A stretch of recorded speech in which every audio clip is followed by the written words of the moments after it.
Nang hiniwa-hiwa na salmon mga dongkoyla, sigurado sa Sabaw magpanilap ka mga kadongkoyla, kaya tingnan mo na, huwag ka nang mag ano-ano pa, bibili ka rin sa palengke kung may pira ka, tulog ka, ganun talaga, mahirap ang buhay ngayon, kaya kailangan ba natin magtrabaho para buhay tayo. Kaya ito na mga kadongkoyla, palibot mo doon tol. Sige, ako na bahala dyan. Ito namin. At saka hiwain ko pala ito yung sibuyas. Ando na mga dongkoyla yung sabaw. Andito rin mga dongkoyla yung kanin, mga dongkoyla.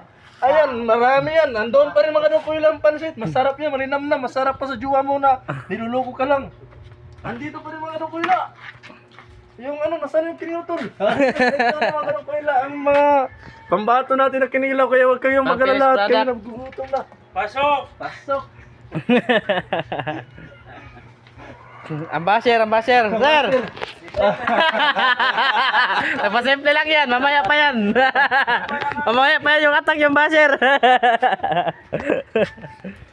Ayun, tol.